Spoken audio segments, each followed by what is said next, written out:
How to reproof your tent ground sheet with Grangers Fabsil by the Urban Wanderer.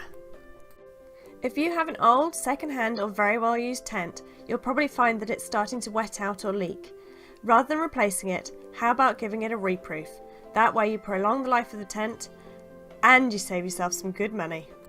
Start by unpacking the tent, laying it flat on the ground and pegging it with the ground sheet upright, pulling it as taut as possible.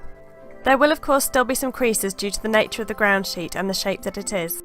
Next, grab some plain warm water and a clean sponge and use this to clean off any excess mud, dust or dirt that's on the ground sheet.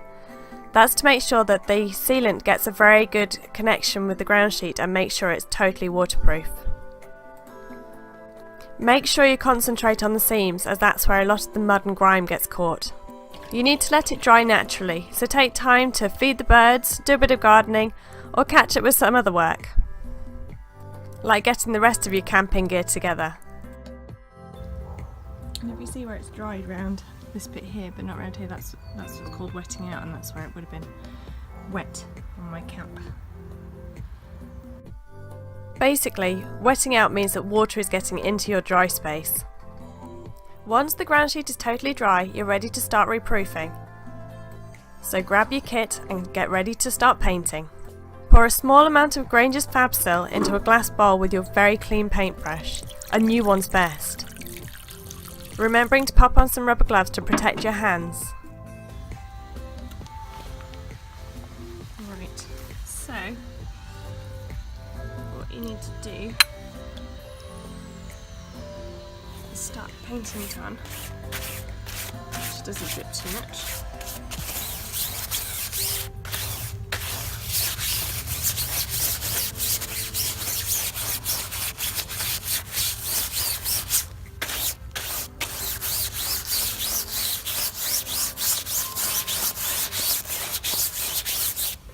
And what you need to keep is a wet edge, so where that is there, make sure you always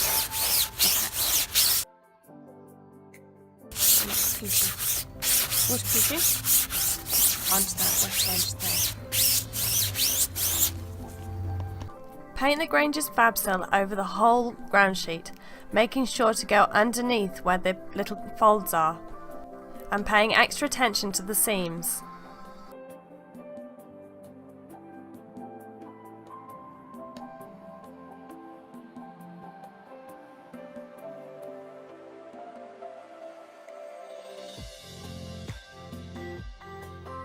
Once I've covered the whole ground sheet, I like to go over it a second time with any remaining solution.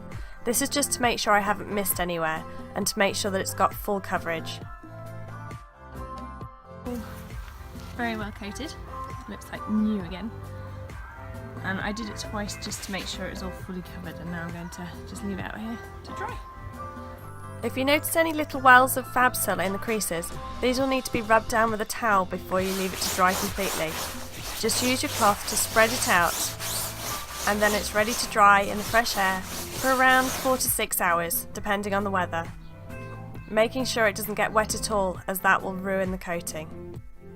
Once completely dry, it's time to pitch the tent, to check the rest of your lining and to do any maintenance that you need to. I like to give mine a good sweep, a bit of an air, and get it ready for the camping season. It's a perfect time to check that you have everything, rather than finding out once you're on the campsite.